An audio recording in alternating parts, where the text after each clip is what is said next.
Good evening, everybody. Inside the Game with Coach Jim, Coach Blomstrann. We got a great guest tonight in Damon Rensing from Michigan State, head coach at Michigan State, and St. Louis guy. John's good friends with him, so he's going to introduce him. Thanks for coming on, Damon. Thanks for having me. Yeah. So Damon is the fifth MSU men's coach in the history of the program, which is not that many if you think of how successful Michigan State has been and how long they've been in existence. Damon played at Michigan State from 1993 to 1996. He was an all Big Ten player as a senior and pretty much stayed in East Lansing for most of the rest of the time. He had a one-year hiatus and followed Stacy Hendershon out to UNLV as an assistant women's coach.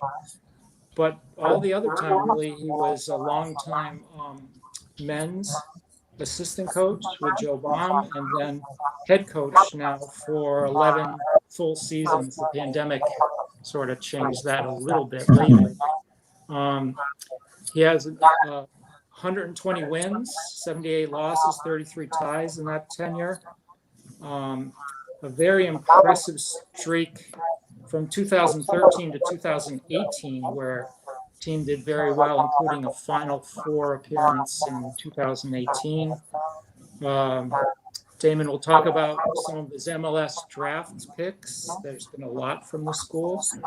And then we'll get into other aspects of sort of the St. Louis connection and things like that. So thanks for coming on, Damon. And maybe we'll start with a standard question that we ask all the guests. And we'll start with what advice you would give to a very young player who was ambitious to become a successful player in high school or college or beyond. And you can draw on your experiences as a youth player in St. Louis yourself, or I know your son is a player now, and I know you're recruiting people all the time. So what advice would you give to a very young player?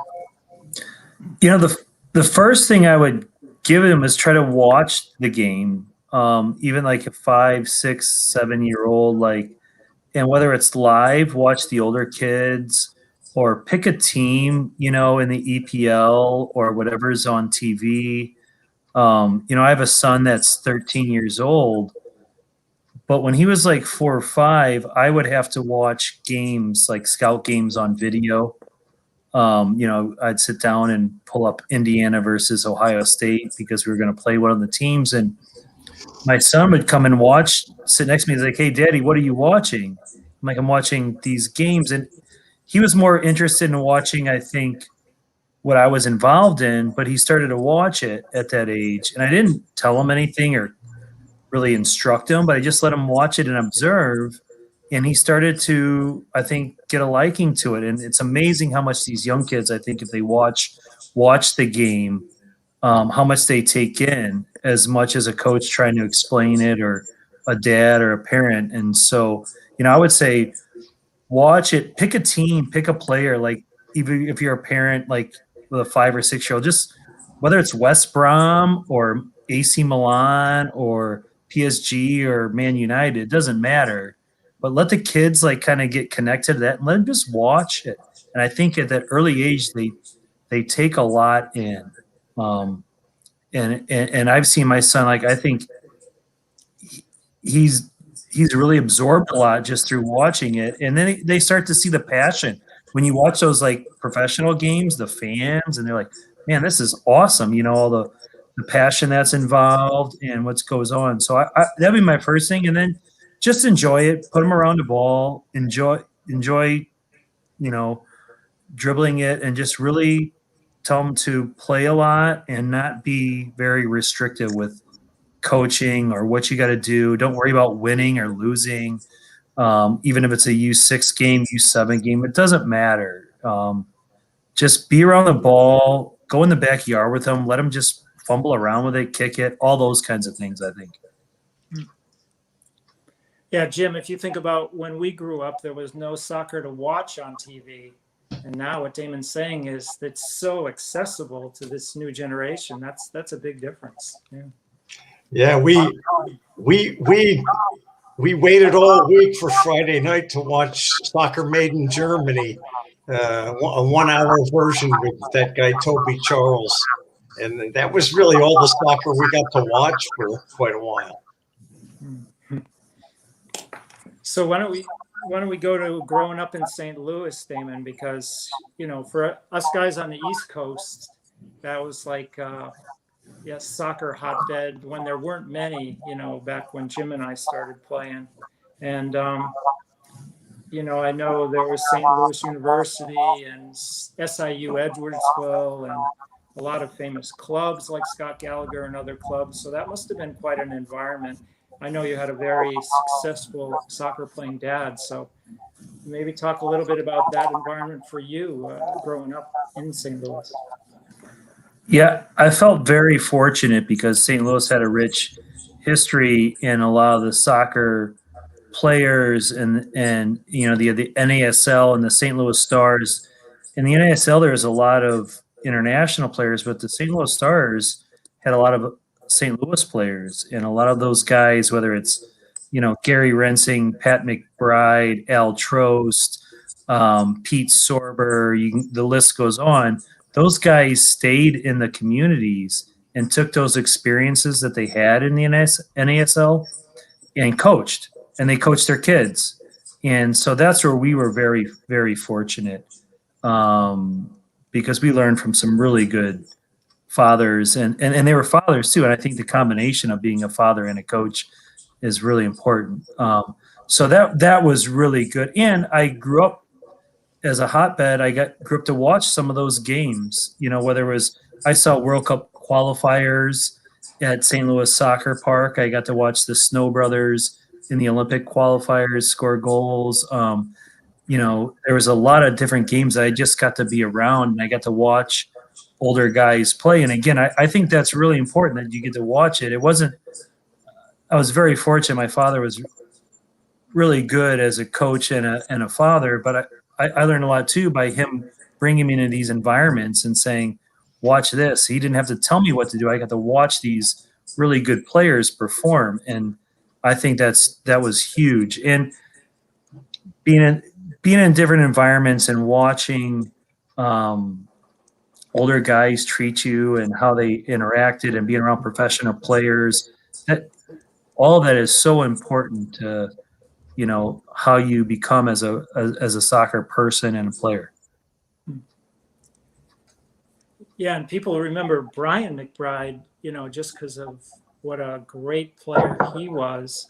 And maybe if they're younger, don't even know that his father was such a successful player as well, right? Same with your father. It's quite a history. Tell us about, you said you broke your leg. Did you break your leg playing soccer as a senior in high school, or was it a different way? No, I did. I was, like I said, my father played at St. Louis University, and they had a huge tradition. And I was pretty set on going to St. Louis U just because that's all I knew. And back then, without the internet and social media, I didn't know about how many other good programs there were in the Big Ten, whether it was Wisconsin, Michigan State. I knew a little bit about Indiana. But I was all set to go to St. Louis U. I had a girlfriend, that was local, obviously, and I was like, oh, this is all I need. And I broke my leg my senior year, and Joe Clark, who was a really good coach at St. Louis U, and did a great job, but he just kind of decided that maybe that I wasn't the best option for him. And Joe Baum, who was the head coach at Michigan State, knew of me, and we had a history. Him and my dad go back, and he came to me, and I remember this phone call. He was like, hey, recruiting's a little bit like a car, buying a car. You can't just pick the first one you're at. You got to look around and test drive a few other cars and see what else is out there. And so I took a test drive to Michigan State, and when I got to the campus, it was beautiful. They took me to a Michigan state basketball game, and I was like, man, this energy, this atmosphere was awesome, and I realized this is what I want to be a part of, and so yeah, so they made a good offer, and the one thing I was fortunate, I think, which is hard in this recruiting process, honestly, is my dad knew the head coach, Joe Baum, and what he knew was, he goes, hey, I don't know everything about Joe from soccer, but I know that he'll look after you as a person, and you can trust Joe Baum. And I think that's hard in this process sometimes, is, and I understand it. I talk to parents, and we don't have all these interactions, and it's hard to maybe trust somebody. But I was fortunate enough that my dad knew my potential head coach, and he said, hey, he's a good person, and no matter what, he's going to look after you. So I was very fortunate in that regard. That's great. Yeah.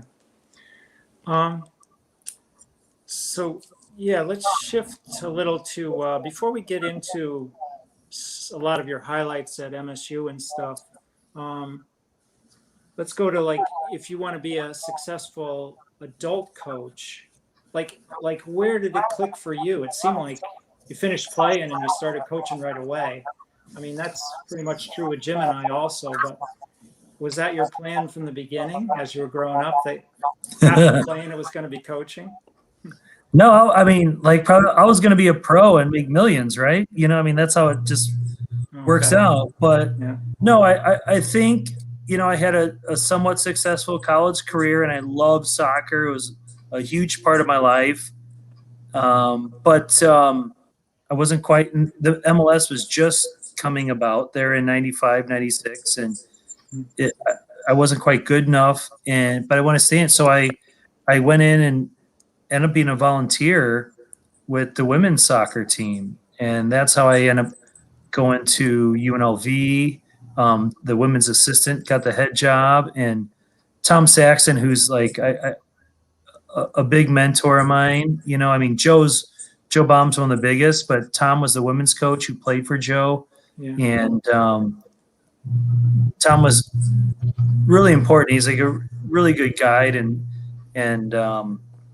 so I think that whole combination of him recommending me out to go with Stacy to UNLV, and then after a year, I was able to come back. So, and Tom recommended to Joe that I think I would be a good person for that. So it wasn't that easy, or it wasn't like that set up, that I was just going to come in and go into coaching. But I think I always had a passion for it. So I think that was the most important. Yeah, Jim, you could speak to this too, but sometimes things have to fall in place at the beginning to get your first job. And I know for you, Damon, it was probably Steve Shadd moving back to St. Louis, right?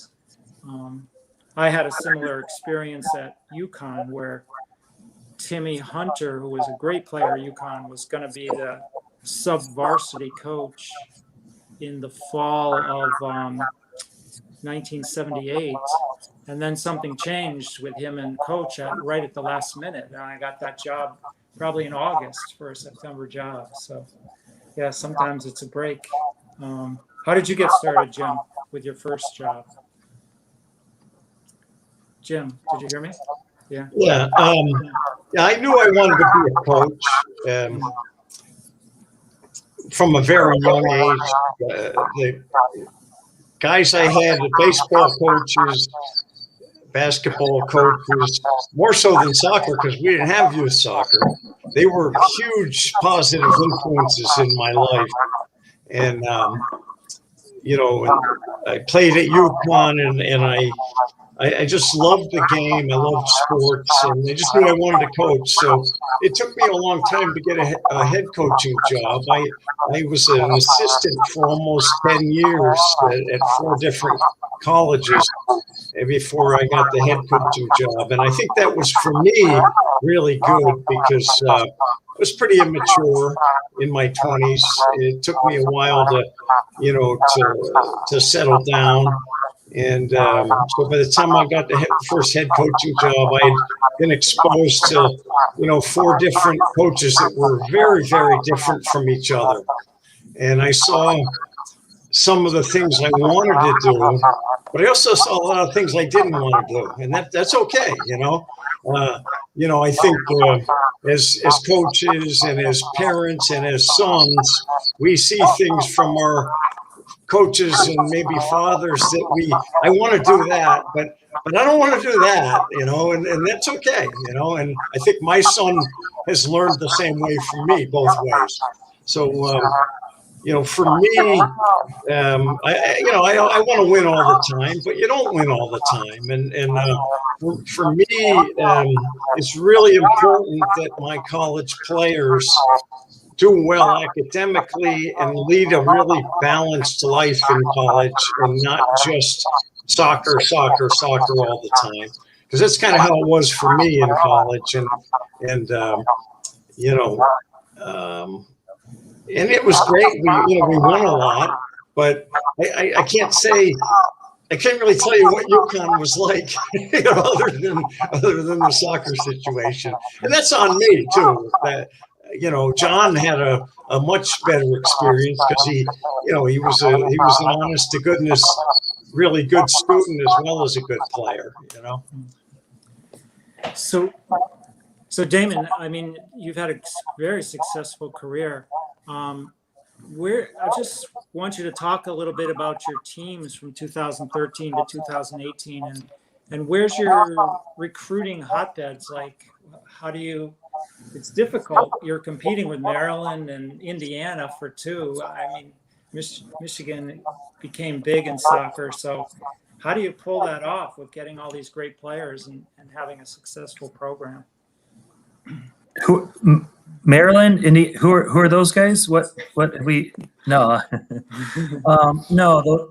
Those guys have done obviously really well, and actually a program like Maryland just started to come into the Big Ten, but a program like that Indiana that's been in there, to their credit, the Big Ten has gotten really strong in soccer. It's one of the best conferences in the country, and I think it's because we're all chasing a team like Indiana. Now we've got there to a certain degree, and in 2018 to have 3 Big Ten teams in the Final Four, that's pretty remarkable. It was Maryland, Indiana, and us. But I took over in 2009, and Joe Baum, my old head coach, I was his assistant for 10 years. Every year he would take me to the Final Four. And I would go to these Final Four games and I would watch, and I started to do my own kind of Final Four test. And I would say, okay, how many of my 11 players at Michigan State could play in this game? And it'd be 3, like, our left back, our center mid, and our right winger could play, and I said, well, then we got to recruit better, and I would try to help recruit better players, and we kept moving. And so when I took over in 2009, there was one game actually in 2010 we played at Maryland, and obviously Sasho's done a great job there, and there was a huge crowd, and we're warming up, and I look over and I'm like, our he looks like their goalie, and our right back looks like their right back. And Maryland was one of the benchmarks, as far as college soccer. And we ended up beating them 4-3 in overtime. It was a great game, but I was like, this is what I wanted to get out of this program. And I think all the alums at Michigan State, we always believed that we could get there. We just had to keep recruiting and get some help and slowly build it. And we've always had a great culture. I mean, Joe Baum, one of the things I've learned as a college coach, maybe as a youth coach, it's a little different, but I think Jim would certainly attest with older players in colleges, is the player management and motivation is so important in the culture. And at first, when I came into coaching under Joe, I was so worried about X's and O's and, hey, should we play a 4-3-3 or a 4-4-2? And that stuff's really important. Don't get me wrong. You have to have that right, and you have to know how to. But what I learned from Joe was the X's and O's, not the X's and O's, but how to motivate players, how to get players to play for you, how to pull them aside when they're having a tough day, and to get the group together. And I can learn X and O's on YouTube now. I can pull up a Jose Mourinho video and figure out how to play a 4-3-3. I don't need a coach to tell me that. But the in-person stuff and watch somebody manage, that's different level. And I think when you look at, I think Jerry Yeagley did that at Indiana. I think Joe Moroni did it at UConn. I think Sasho did that at Maryland. And when you look at the good programs, of course you need good players to be successful. That's a given. But how do you put them together? How do you get them to be a family and to work towards a common goal? And that's what I work towards. And that's, I think, where we started to see that in the 13 and 14s. We started to get those players, and we built off of that, and we were hungry, and so we started to win games and be successful. And the guys, it was all about getting to the Final Four. We just wanted to do that. And actually, I'm not even, to be quite honest, the 28 team was a really good team, special. I'm not so sure that maybe there was a team in 13 or 14 that wasn't better, but I think it was a culmination of the program trying to get there. Yeah. And striving, and they are what led us there, and that's what helped the 18 team get there. Now, I know with UConn, in the sort of the height of the success, even after Jim and I were there for sure, it was difficult for a Connecticut public high school kid to be good enough to get into the top 11. Now, I know Michigan's a pretty strong state, but is that similar with you, or do you have a lot of Michigan players on your team? That's one of our prideful moments, John and Jim. When we started the starting 11 in the College Cup, we had 7 of them players were from the state of Michigan. Wow. And the other, we had Patrick Nielsen, who got drafted, was a left center back from Denmark, but the other 3 were 2 Chicago kids and an Indianapolis kid. So we were all Midwest, and that was a point of pride. And it, to be honest, it's not a credit to us necessarily at Michigan State. It's a credit to the Wolves and Vardars and the Midwest Uniteds and the club coaches that developed these kids. But we took a pride in that, and they do fight for something. They want to represent the state of Michigan and be like, hey, this is what we're about. We can go play with anybody. And one of my recruiting mentions is, like, I don't know if we could win a national title with just state of Michigan players, but I do think we would never win one without them being the core of our team. And so then you get that core, and then you sprinkle in a great Danish kid and a Chicago kid or a Canadian or whatever it is. There's great players from all over the country and the world, and it's a great balance. Yeah, it seems harder for you. Like in Connecticut, there's no equal competitor as far as status to University of Connecticut. And I'm not saying U of M has equal status to MSU, but it is in most sports, you know what I mean? So you have 2 great state universities to compete for Michigan kids also, right? Well, not only that, but if you really look at the state of Michigan, as a Spartan, we all hate him. But Shaka does a good job. He was at Providence out there on the East Coast, and he does a good job, and they get good players. But if you really look at it, Saginaw Valley and Davenport have won Division II titles. There's Western Michigan, who's been to the NCAA tournament, Division I. There's Division III teams, Calvin, Hope, that have won Division III national titles. So there's a lot of options, and it becomes difficult too, because soccer is an equivalency sport. So if I offer a kid, hey, we think you're a 50% scholarship, Western Michigan can say, hey, we'll give you 80%, and they're pretty darn good. Michigan's good. University of Detroit's good. Oakland University with Gary Parsons and that history.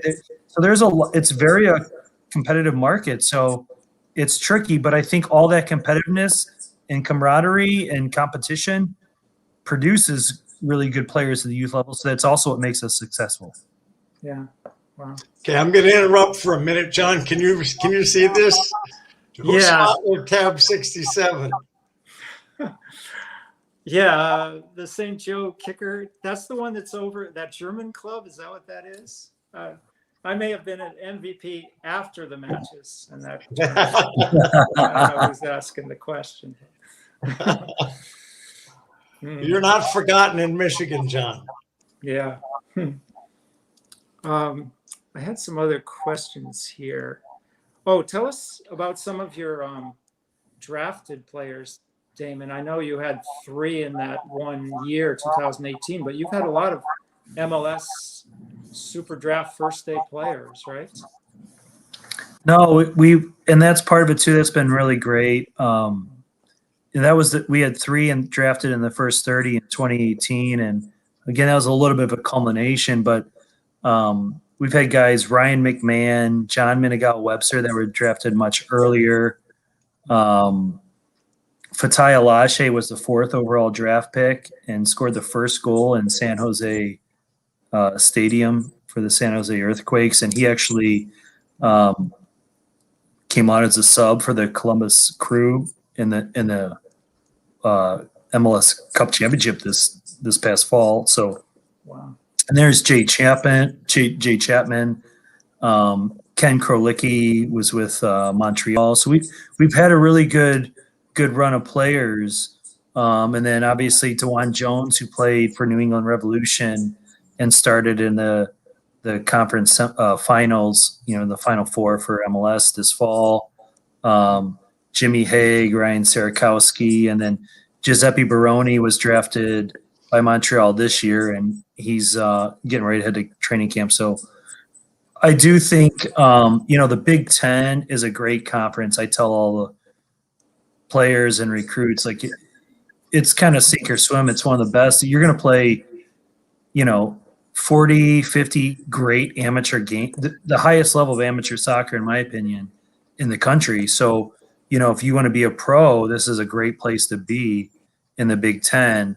And, you'll learn. And if you do make it, if you are one of the top handful of players that go, you're going to go in the MLS and play against other Big Ten players. So you're going to be really confident. You're like, oh, wait, I played against Roger Espinoza or Will Bruin or all the other likes of great Big Ten players that have played in this conference. So I that's what I think is really, really valuable. I think the environment really produces good players. Yeah, that's great. So, John, I'm going to interrupt again. Sasho's brother, Vancho, says you were the MVP. So that's settled. And Vancho, thank you for sending me Jason Marlovitz from University of Windsor. He was a first-team All-American at University of Hartford and led us to the Elite Eight.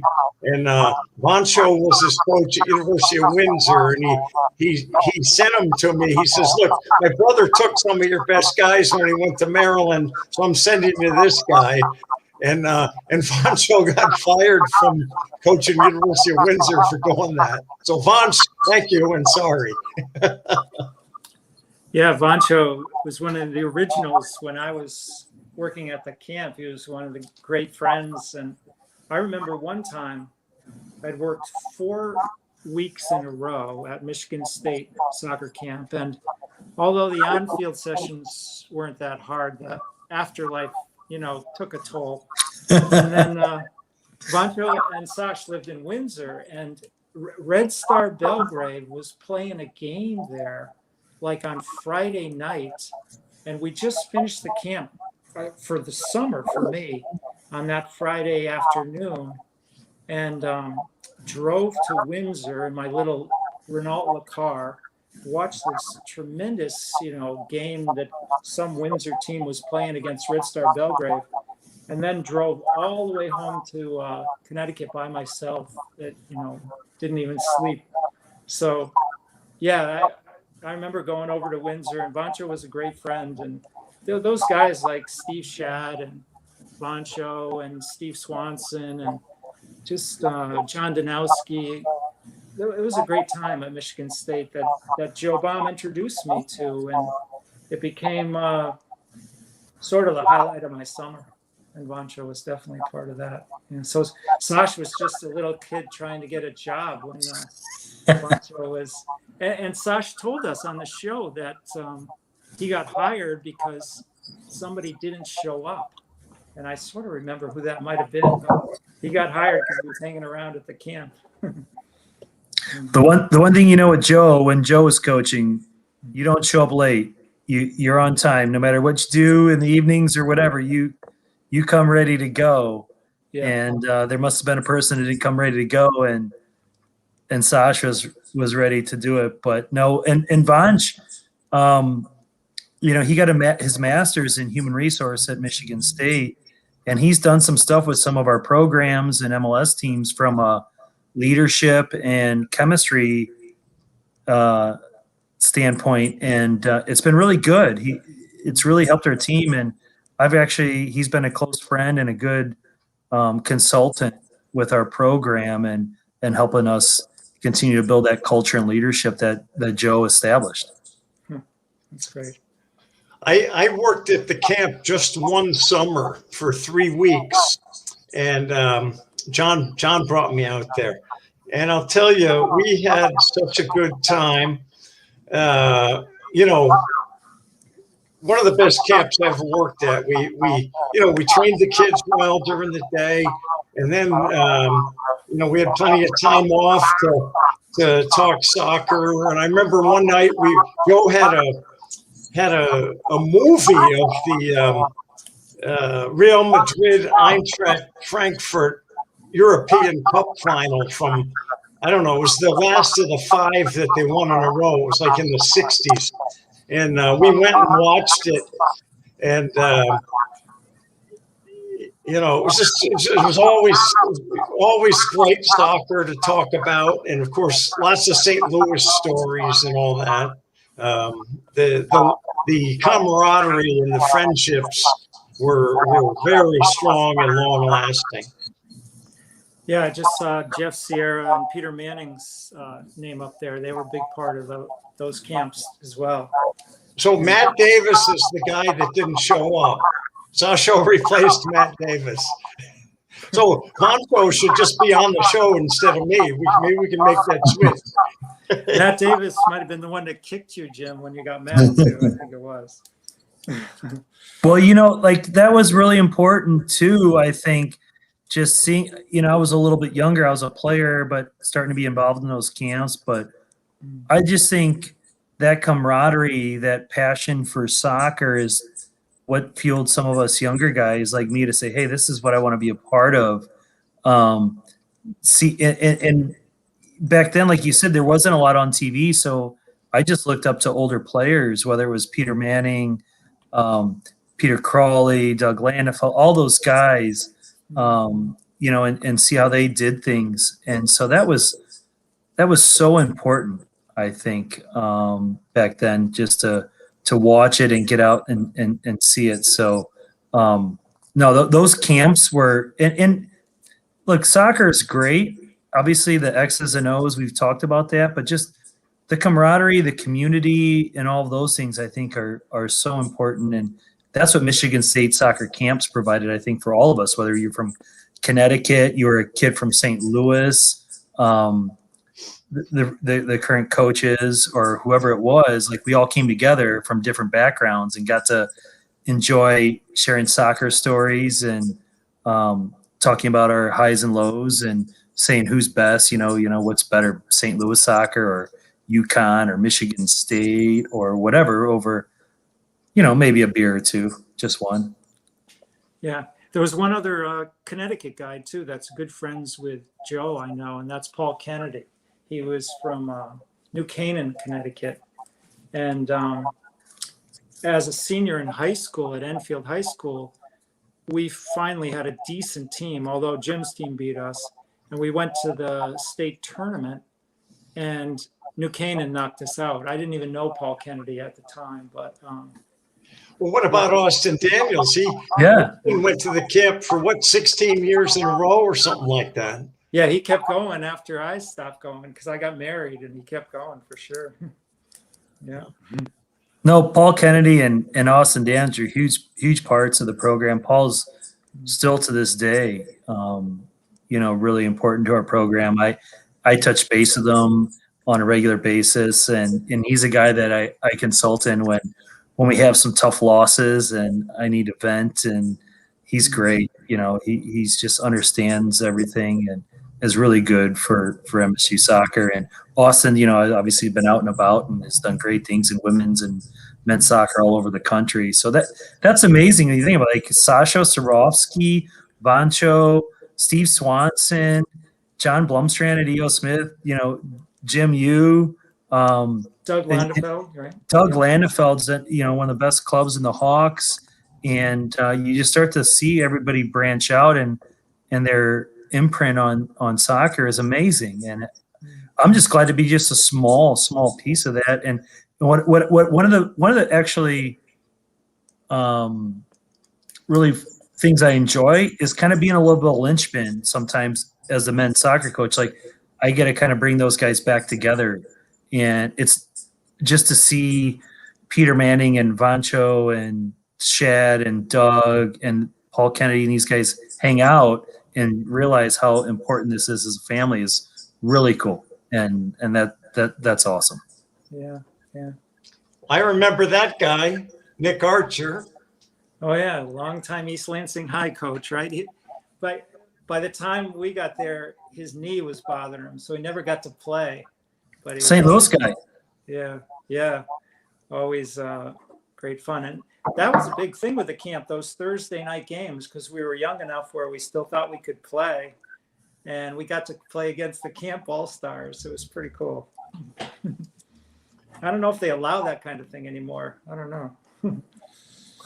They do, but it's a little more tricky and restrictive. But those are things that you wish you could still have back. But even me as a player, being able to stay after and play with all you guys older and have those pickup games were so much fun. That's right. You learn just as much as that in the pickup games sometimes as you do in a coaching session, I think. So I noticed in your record book, Damon, that there's another guy who was a friend of Joe's from way back, Guy Bush. He's he's a St. Louis guy, right?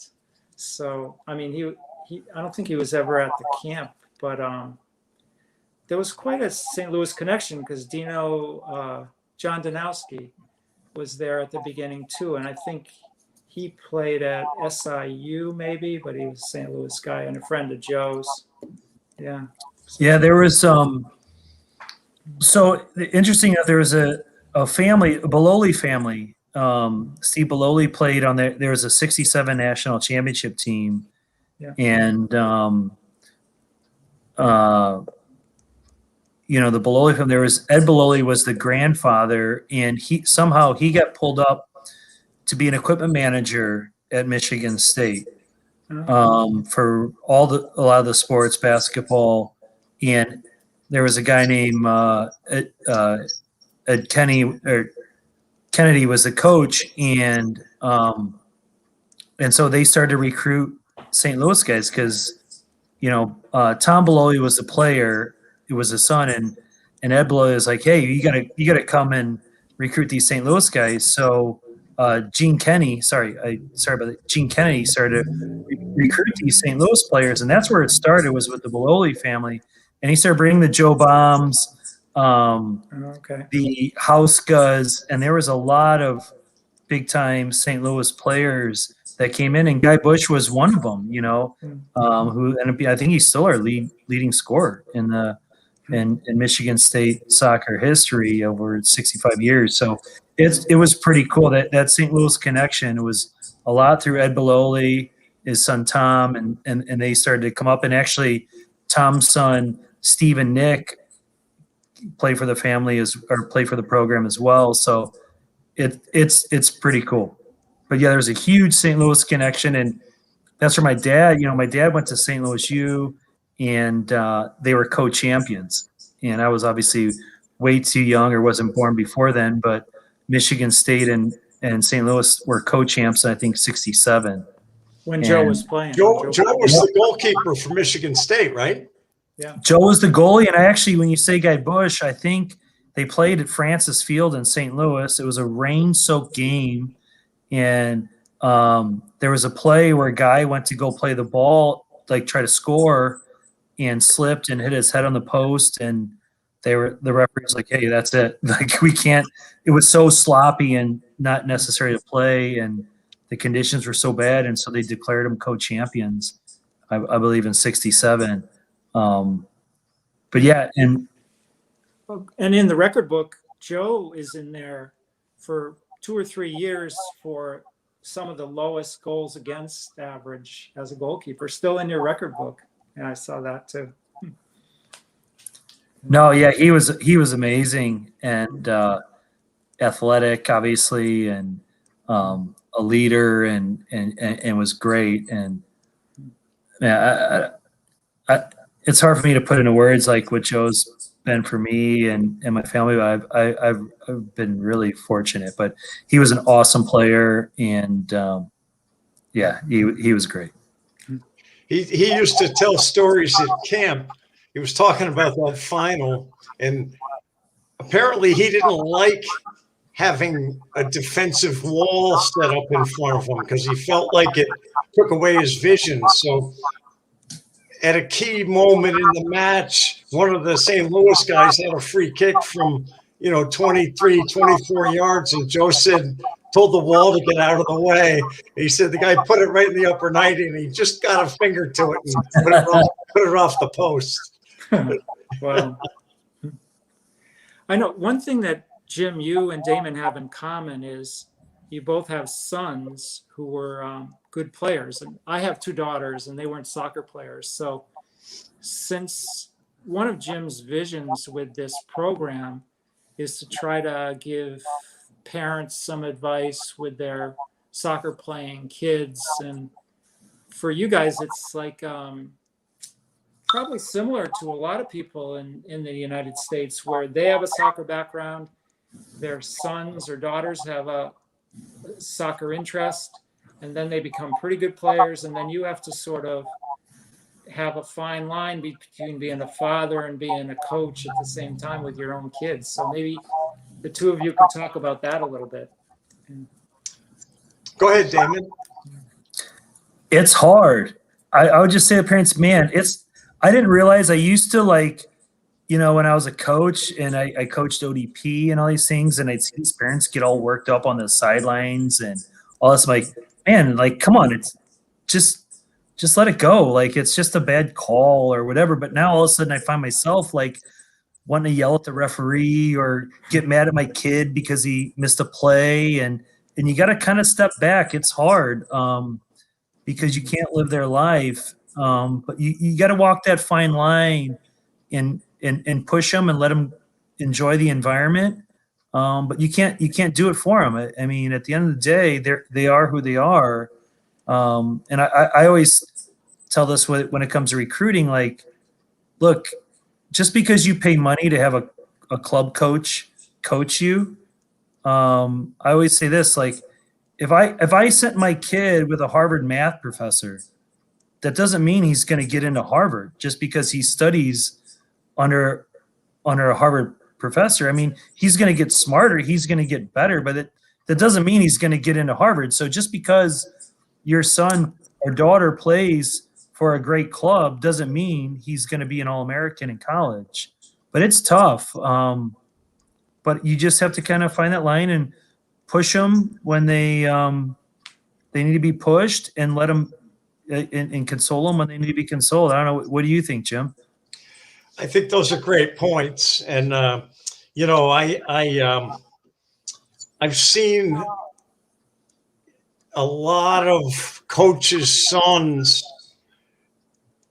I've seen the situation really tear families apart. And I've seen sons that have, been handed the number 10 shirt their whole life and they think they've earned it. And, I've also seen it done really well. And so I was really careful with my son. I coached him a lot away from the team. I told him, anytime you want to go down to the park with a bag of balls, I'll go with you if I'm around, because obviously being a college coach, sometimes I wasn't around, but I'm never going to be the guy to say, let's go down to the park and let's work on this or that. And that worked out really, really well for us because he fell in love with the game on his own. Well, kind of on his own. I mean, but he tagged along with me a lot, and he idolized the older players, at University of Hartford. And so I would go when he asked, and we would work on stuff. And he understood the importance of ball mastery at a pretty young age. And he was a really late bloomer physically. He wasn't physically strong, and he probably weighed 135 pounds his senior year of high school. And he weighs 175 now. But so he had to rely on his skill and his brain more so than his strength and his speed. He played against John's team a couple of times. He was a left back in high school. He became a center back in college, and he got stronger. But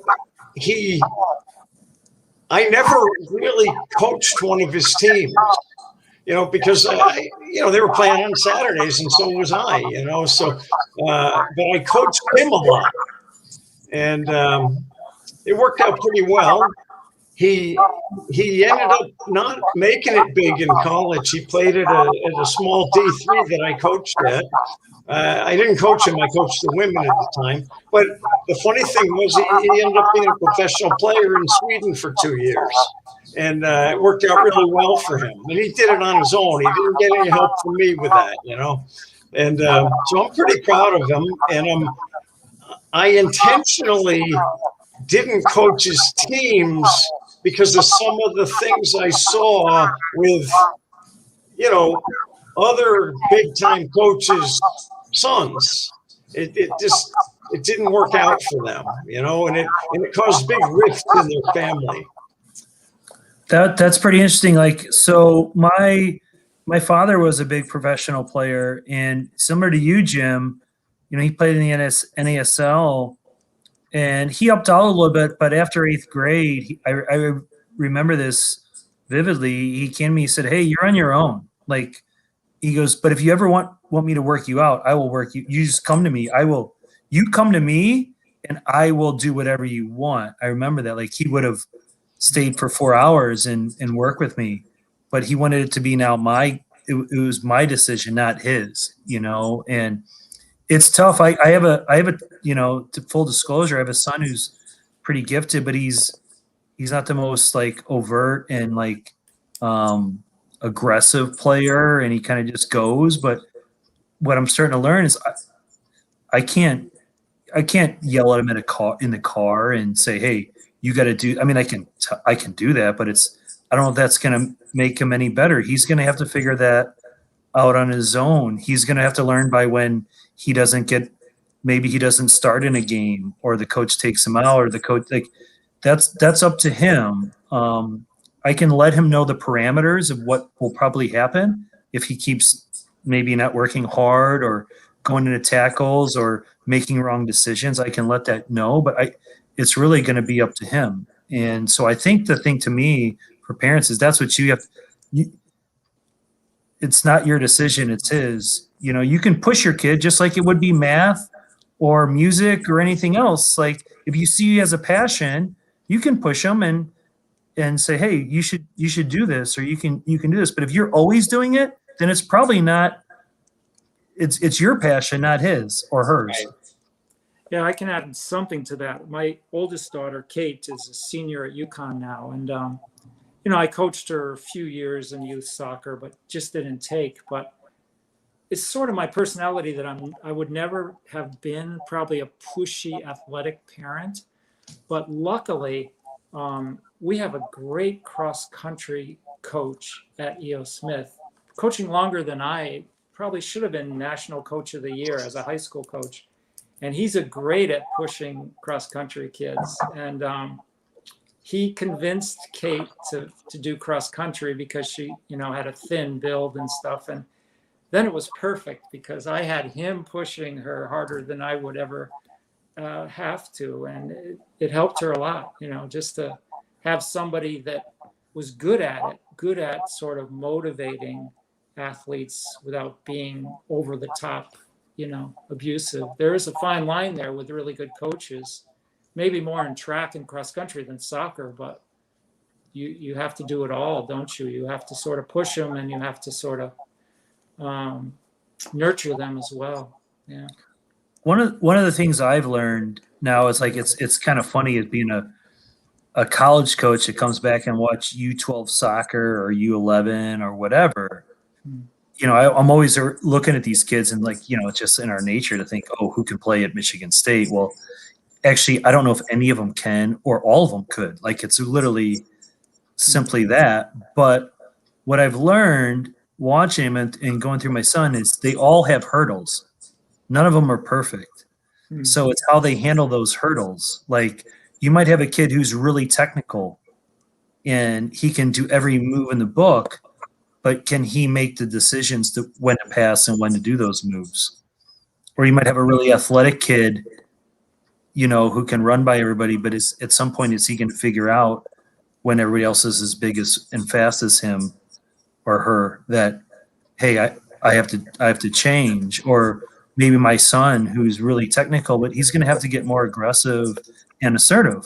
Like, it's more mental for him. Like, so there's all kinds of different things that come around these youth players, and most of them are all good at something, but they're going to have to find out a way to jump those hurdles. And that's where I think the youth coaches and how they teach it and push those kids are important. And it's to be honest, I don't think it's going to come from the parents, whether it's a guy like Jim or I who have a lot of good knowledge, or you, John, in soccer, or somebody who has none. I think it's really going to be up to the coaches in the environment. Yeah, I agree. Yeah. So we're trying to think of one other thing I was going to ask. Well, I had a question. Yeah. We had Sasha on a couple of weeks ago, and I know he's been one of the prime movers in trying to get college soccer so that it's a game a week over the course of both semesters, which I think is a fantastic thing. Where's the Big Ten stand on this? And are you guys talking about this much, or what's going on with that, Damon? Well, we're big proponents, actually, and Sasha's been great, and he's the guy that's really moved it. But the Big Ten has proposed it. We've actually got the Big Ten to say, hey, so what happens is with college athletics, you have to get a conference to sponsor a movement or a law or a change, and then it's got to be voted upon. So the Big Ten pushed it forward for the NCAA to see if we could do this for Division I men's soccer. Obviously, with COVID and the things that are going on, it's been delayed, and I think it's going to be April of 2022 where they'll vote on it. But I'm a big fan of it. Look, it's the right thing to do. You spread the game out over a year. You're playing once a week. The kids are more time in class and more recovery. And the one thing that people don't realize that I will add to it is, your top 12 or 13 players, they're playing all the time. But when you're playing a game every 3 or 4 days, it's the players 14 to 25.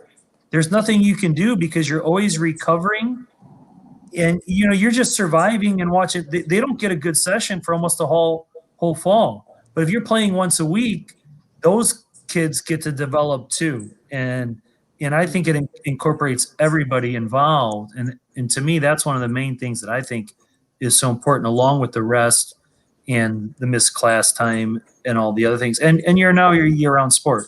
And soccer, we're no longer an Olympic sport. I mean, they want to call us Olympic sport. Look, MLS is we're professionals. We're helping guys be professional, and we don't make the money that those guys don't make the money that the NBA does or the major leagues. But it's getting there where it's it's good money. And the kids that I get or the top Division I programs get, they want to be pros. Yeah, that's a great point, especially about the better practices and less games, right? Yeah. That's such a great point about players 14 through 25, because, I'm the assistant at a little D3 school, Thomas College in Maine. And, once the season gets going, we get 3 games a week. We get Wednesday, Friday, Sunday, Wednesday, Saturday, Sunday.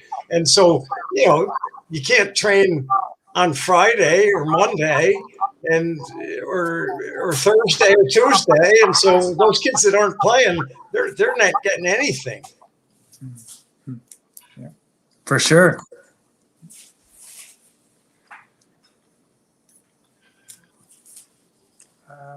I don't know. I guess that might be about it, Jim. Okay. Well, we're running out of time here.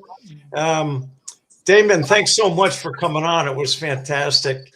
And, it's funny. Every week we ask the coaches the same questions, and it's always interests me that top coaches always pretty much say the same thing: is let the kid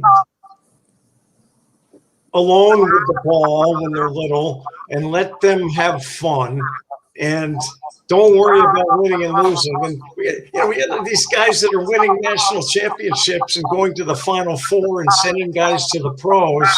And then when you turn around and you see well-meaning parents who are doing crazy stuff with their kids, driving twice or 3 times a week, 2 hours each way to bring them to practice so that this certain guy can be their coach. And you hit it right on the head. Just because that guy's their coach doesn't mean that they're gonna make it big.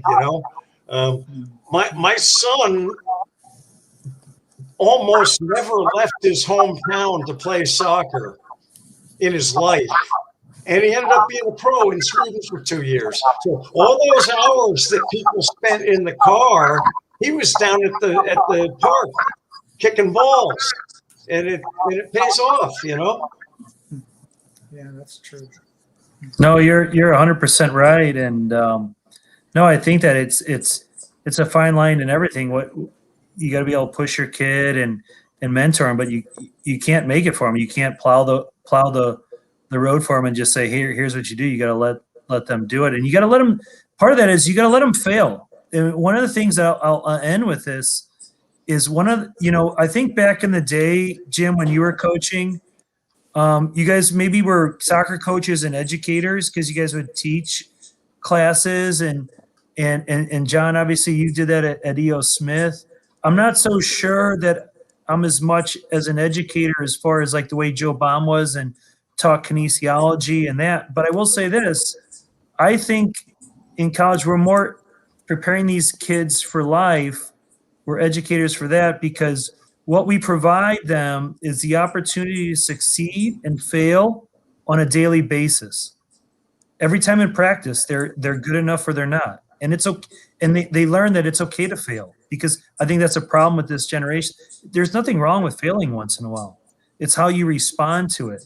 And by the way, just because you succeed doesn't mean you've made it. You've got to handle that success and be hungry to keep going. So I do think that that's what I think I kind of do is like college athletics. You're in this like a little bit of a controlled arena where from high school, your parents are always there right away. Like as soon as you fail, they're right there to catch you. In college, they're not right there, but there's still a safety net because we provide that for them in college athletics, whatever sport. And so then when you move on to life after college, and all of a sudden you get turned down for a job or your girlfriend dumps you or whatever the thing that goes on, maybe you're a little bit more equipped to handle those failures and successes in life because you've done it on a daily basis in soccer or college athletics. Yeah, that's a great point. Great point, Damon. Okay, we're going to wrap it up. Thanks again, Damon. And, good luck. I know your season's, you're playing, right? We're going. We can't wait. We're getting the Wildcats in Northwestern here in a few days. Nice. Good luck. Good luck. Yeah.